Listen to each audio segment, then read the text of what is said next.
Muy buenas tardes, somos estudiantes de la Universidad Rafael Andívar. Estamos en el curso de Teoría Literaria 1 y vamos a discutir lo que es la forma en distintos autores que hemos ido leyendo a través del curso. Hoy nos acompaña Mario, que Yo soy Mario. Yo soy María Alejandra Rodríguez y voy a estar hablando de Aristóteles. Soy Sabrina y voy a estar hablando de Shklovsky. y yo soy David Morales y voy a estar hablando un poco de la forma en Chile. Bueno, para iniciar, ¿qué podríamos entender como definir como forma? Según la RAE, bueno, tiene varias definiciones, pero la primera definición, la que sale, es la configuración externa de algo, o pues modo de proceder. En otra definición es modo de proceder en algo, modo en que se vacía y forma algo, modo o manera.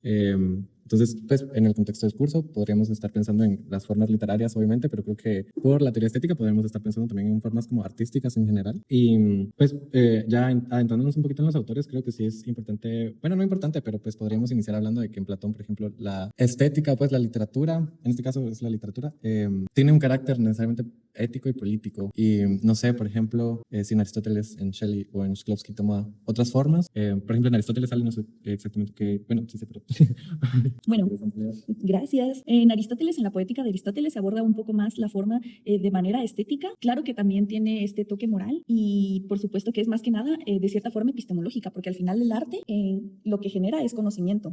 Pero por supuesto que tanto Aristóteles como Platón aún no tenían esta definición de forma porque surge bastantes siglos después. Entonces creo que sería oportuno comenzar con Sabrina, que nos va a explicar un poco más. Bueno, a mí, como ya les había presentado, quería hablar un poco sobre Shklovsky. Y bueno, para los formalistas rusos, que es la escuela a la que pertenece Shklovsky, la forma adquiere un papel fundamental y representa el aspecto más característico de toda la literatura. Para los formalistas, la obra de arte se debe de analizar como una totalidad o como una unidad autosuficiente. Esto quiere decir que la obra es su propio universo aislado y pues la función del arte para Shklovsky es justamente romper con la automatización de los objetos.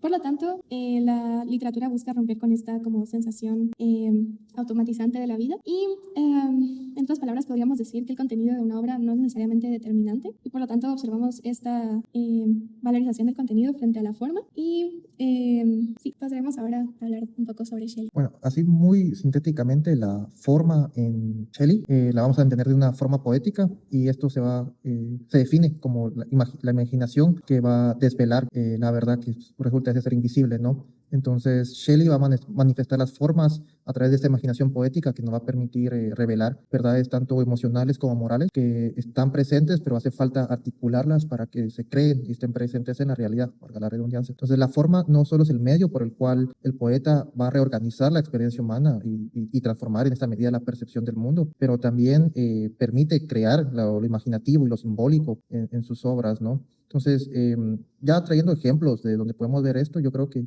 un ejemplo clásico es el fantasma de Hamlet. Pues el padre obviamente no es un fantasma, o sea, los fantasmas no existen en ese sentido, pero no, la idea no es que tanto si el fantasma, el padre de Hamlet sea real o no, sino que está presentado de cierta forma que expresa ciertos sentimientos, digamos, de culpa, de memoria, inclusive hasta como de ideas un poco de venganza. Entonces, es a través de la forma que podemos crear imaginarios y a través de crear esos planos imaginarios vamos a ir creando también argumentos que nos apuntan a una moral correcta, Shelley. ¿Tú qué? Sí, yo creo que pusiste un buen ejemplo con el fantasma porque a mí me hace pensar en que, por ejemplo, a Platón le hubiera dado una embolia pensar en un fantasma porque justo, o sea, tiene como, en la literatura debería tener un carácter como preciso de representación exacta para que produzca bien, entonces por eso tiene como, porque siempre está pensando en las formas platónicas, ¿no? Entonces, si va a ser la copia de una copia, entonces mínimo que la copia de la copia sea buena para que produzca algún bien. Entonces, si el fantasma estamos diciendo que no existe, para Platón, o sea, y Shklovsky creo que rompe un poco con Platón al pensar en que la forma no es representacional en Shklovsky, a diferencia de Platón, y entonces ya se produce como esta ruptura del pensar en que la forma tiene que tener cierta forma, valga la redundancia, porque, o sea, hay un acercamiento diferente, porque Shklovsky se intenta como desligar de lo político y creo que Platón no deja de pensar en la potencia que tiene la literatura en ese sentido, ¿va? Entonces, y creo que, bueno, rompiendo un poquito con la línea de lo que vamos, creo que estaba pensando mientras escuchaba a Ale y recordándome que, por ejemplo, Aristóteles se acerca ya a las formas no desde como pensar en cómo debería ser, sino cómo está haciendo y cómo hacerlo bien, porque él ya como genera estas categorías de, bueno, la forma de X tipo de poética tiene estas características, estas formas, entonces también pensar como en las diferentes formas de la forma está chilero. Sí, justo es interesante que Aristóteles, pese a ser el alumno por excelencia de Platón, rompe con esta visión que él tenía de que el arte es una mentira peligrosa al imitar las copias y no la realidad en sí. En vez de que Aristóteles dice y argumenta que la poesía es aún más filosófica que la historia, en el sentido en el que explora lo universal y en la que la ficción es una herramienta para el conocimiento. Y creo que es oportuno explicar un poco o resumir un poco la poética de Aristóteles. Primero, tenemos que la naturaleza de la poesía como imitación o mímesis, que posteriormente explicaré un poco más ampliamente el concepto de mímesis, pero tenemos que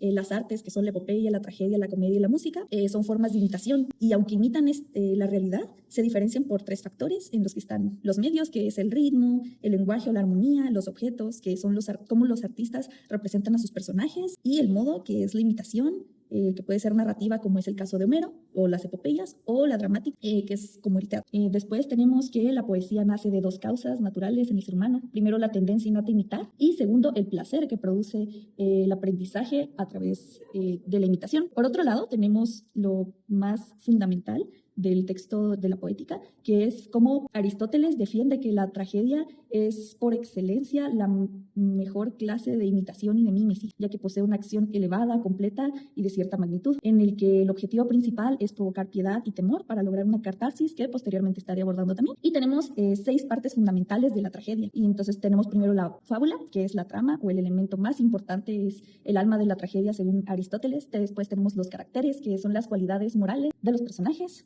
Posteriormente tenemos el pensamiento, que es la capacidad de los personajes de expresarse o de probar sus puntos, la dicción, que es la expresión del autor a través de las palabras, la melodía, que es el adorno musical, y finalmente el espectáculo, que es el aspecto visual, y es lo más insignificante de todos los demás fundamentos, y es lo menos artístico y depende más de lo técnico que del poeta. Creo que sería oportuno que cada uno abarque las palabras clave de cada uno de sus autores para poder extender un poco más esta discusión y poder llegar a un punto de encuentro entre todos los autores. Retomando lo de las palabras clave, pues a mí me gustaría regresar de nuevo a lo que estaba hablando del contenido y la forma, pensando en ejemplos sobre cómo esto se puede observar en la preferencia de la forma por encima del contenido. Pensé en Ulises de Joyce, que si lo pensamos es una trama relativamente sencilla, pues narra sucesos mundanos. Sin embargo, la narración y la estructura de la obra es lo que la convierte en una obra de arte. Sin embargo, Shklovsky fue criticado porque su visión de la forma desvincula el arte de su contexto sociopolítico. Entonces, muchos críticos consideraban de que esto pues no era adecuado, y pues en mi opinión también creo que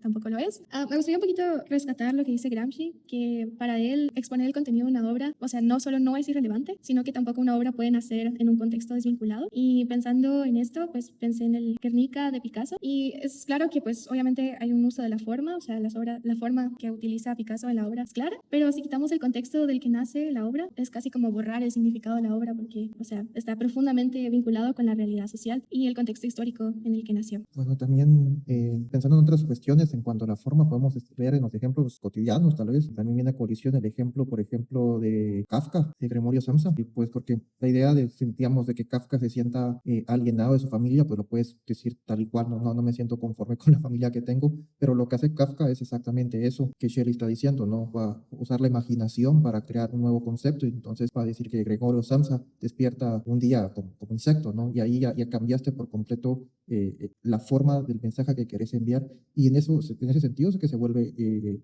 muy práctico y hasta sublime el hecho de estar creando, porque ¿qué es más poético que crear una narrativa a través de figuras y crear símbolos, y que esos símbolos permanezcan en la realidad y poder entender y articular la realidad a través de los mismos mitos que nosotros estamos creando, ¿no? Creo que ese es un ejemplo que también vale la pena coincidir. Yo igual quería preguntar, porque creo que bueno, no sé, o sea, como que me surge la pregunta, ¿la estética tiene algún propósito, alguna utilidad? ¿La literatura tiene alguna utilidad de esos autores que se vea de manera clara? Creo que Gabo ya dijo la creación, Shklovsky es la desfamiliarización, Aristóteles es la catarsis, creo yo.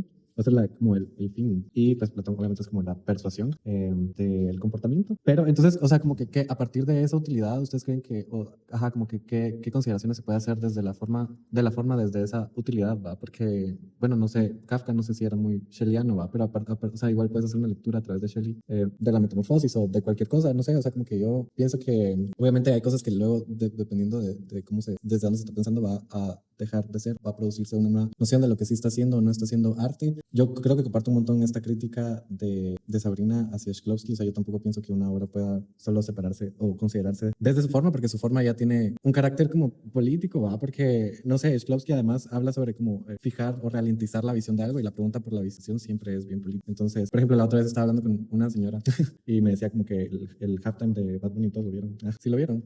¿Tú lo viste, Davo? El halftime. ¿No lo viste? ¿No te gustó? ¿Por qué? No, ¿No lo viste? Ah, bueno. Pues esta señora me estaba diciendo como que no le había parecido chilero porque ese espacio no era el espacio para hablar de política. Y, o sea, lo único que yo podía pensar es que obviamente eso era 100% político. Hay 100.000 millones de personas viéndote en pantalla y, o sea, también había gente ahí en la vida real. Entonces, como que no puedes decir que no es político, no es política la decisión de hacer visible algo. O sea, eso siempre va a ser política. Entonces, pero si es arte o no, como que, o sea, depende desde dónde lo estés pensando. Entonces, por eso yo les digo como, o sea, les tiro la pregunta como de, si desde sus autores como, ¿qué creen que podría ser o qué creen que podría no ser arte? Dependiendo también como de la utilidad, de la forma y demás. Pues a mí me parece que no necesariamente tiene que haber una preferencia de contenido por encima de la forma. Creo que ambos son igualmente importantes para crear una obra. Si nos tiramos solamente por el formalismo ruso y pues obviamente valorizamos más esta cualidad de desautomatización por medio de la forma, siento que también estamos ignorando muchísimos elementos que también juegan una parte dentro de una obra. Y también si solamente valoramos las obras literarias por su valor político, también estamos ignorando cualidades. Entonces me parece que no necesariamente tiene que haber una preferencia, sino que también se puede llegar a un punto medio, en donde no se ignore ciertas de la obra. No sé qué consideran los demás. Sí, gracias. Yo creo que el arte a lo largo del tiempo siempre ha sido algo político y no importa el autor e incluso no importa el objetivo principal que él tenía, porque al final sigue siendo político y esto puede surgir bastante, se nota bastante en Aristóteles, que define a los personajes de la comedia como inferiores o pobres, mientras que los de la tragedia siempre son de la élite o son superiores y esto genera un problema político en la actualidad porque Aristóteles mismo dice que la tragedia definitivamente es el mejor estilo de mímesis entre todos. Entonces, de cierta forma, se puede hacer una lectura de que la comedia, al tener personajes inferiores social y económicamente, es una lectura, ¿verdad? Una lectura política que choca bastante con la realidad. Y creo que también respecto a la utilidad que define Aristóteles del arte, en ellos están, como María decía anteriormente, la catarsis, que es esta purificación y es este efecto psicológico y social de la tragedia.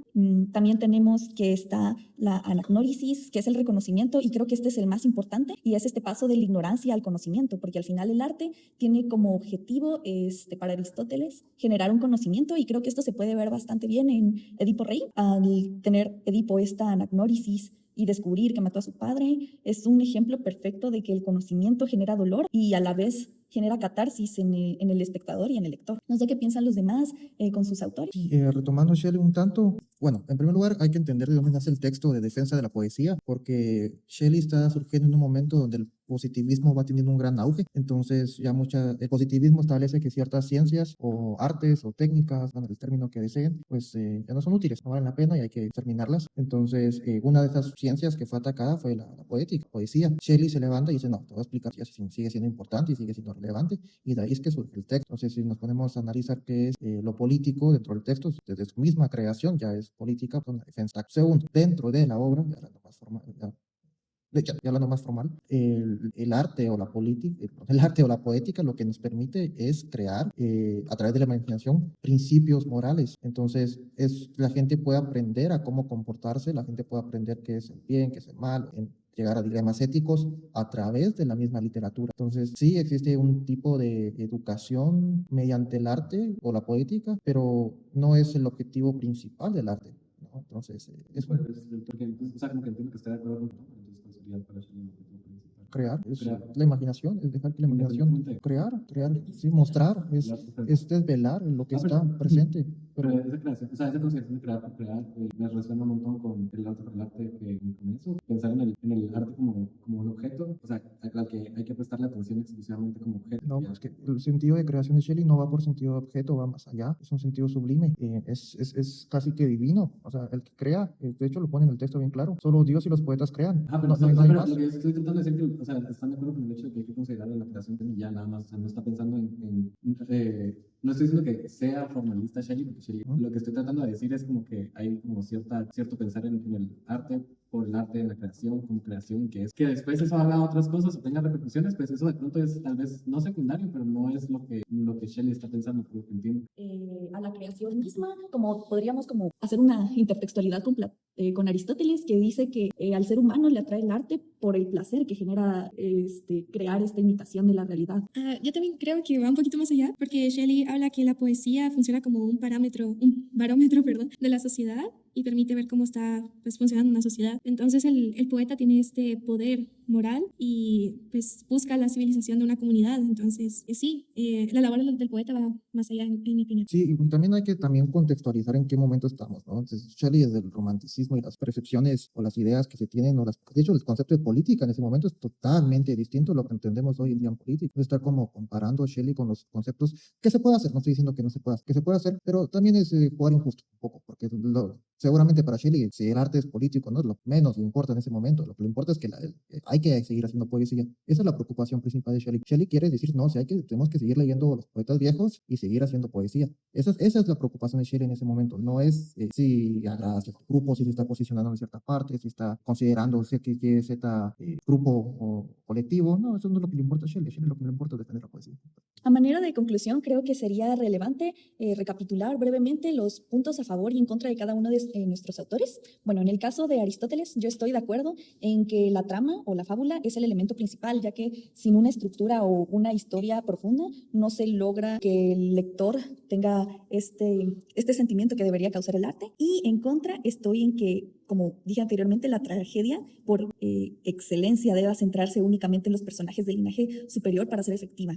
Bueno, a mí lo que me gustaría rescatar de la discusión es que primeramente siento que Shklovsky propone algo muy interesante acerca de la desautomatización y cómo la forma puede contribuir a desvincularnos de la digamos, la sensación de vida.